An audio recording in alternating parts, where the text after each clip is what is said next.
નમસ્કાર દર્શક મિત્રો, હું છું એન્કર અર્પિતા પટેલ. આપ જોઈ રહ્યા છો VM24 news Gujarat news channel. જોતા રહો ગુજરાતના દરેક જિલ્લાના ન્યૂઝ VM24 ન્યૂઝ ગુજરાતમાં. સુરતના કાપોદ્રા વિસ્તારમાં થયેલ 28 લાખના મોબાઈલ ચોરીનો મુખ્ય આરોપી ઝડપાયો. આરોપી રામનિવાસ ગુપ્તા ચોરીનો મુખ્ય આરોપી હતો.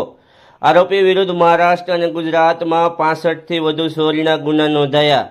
આરોપી મહારાષ્ટ્રમાં રહેતો અને સુરતમાં ચોરી કરવા આવતો હતો. રીઢો આરોપી મહારાષ્ટ્ર પોલીસ જાપ્તામાંથી પણ ભાગી છૂટ્યો હતો. કાપોદ્રામાં ગુજરાત મોબાઈલમાં થયેલ ચોરીના ગુનાનો મુખ્ય આરોપી ઝડપાયો. VM24 Gujarat news Surat. ગઈ તારીખ 4/3/2024ના રોજ કાપોદ્રા પોલીસ સ્ટેશન વિસ્તારમાં આવેલા ગુજરાત મોબાઈલની અંદર એક ઘરફોડ ચોરીનો બનાવ બનેલો. આ ઘરફોડ ચોરીની અંદર ગુજરાત મોબાઈલની અંદરથી કુલ 29 લાખ રૂપિયાના નવા કિંમતી મોબાઈલની ચોરી થયેલી. જે મોબાઈલની ચોરીના અંતે ગુનો દાખલ કરી અને કાપોદ્રા પોલીસ સ્ટેશન દ્વારા એની તપાસ કરવામાં આવેલી. એ દરમિયાન અગાઉ ક્રાઇમ બ્રાન્ચ દ્વારા આ ગુનાનું ડિટેક્શન કરવામાં આવેલું અને અમર ખરાટ નામના એક વ્યક્તિની ધરપકડ કરવામાં આવેલી. અમર ખરાટ નામના વ્યક્તિની ધરપકડ કરવામાં આવેલી. એની પૂછપરછ દરમિયાન એવું જાણવા મળેલ કે આ ગુનાનો મુખ્ય સૂત્રધાર અને મુખ્ય ચોરી કરનાર એક આરોપી રામનિવાસ ઉર્ફે રામા ગુપ્તા, જેનું રહેઠાણ થાણે મુંબઈ છે, એ આ ગુનામાં મુખ્ય સૂત્રધાર છે. જેથી તેની પણ આમાં કાપોદ્રા પોલીસ સ્ટેશન દ્વારા તપાસ કરવામાં આવી.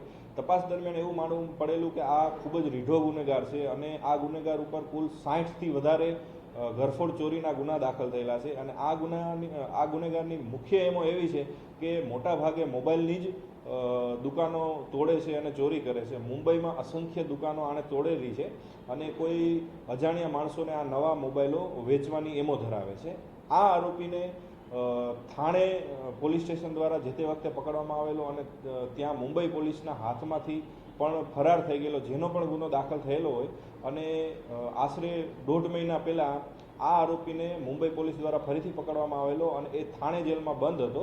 જેથી થાણે જેલમાંથી એનો કબજો મેળવી અને હાલ જે ગુજરાત મોબાઈલમાંથી જે મોબાઈલ ગયેલા છે એ ક્યાં વેચ્યા છે, કેને આપેલા છે, એની તપાસ હાલ ચાલુ છે અને આરોપી હાલ રિમાન્ડ ઉપર છે.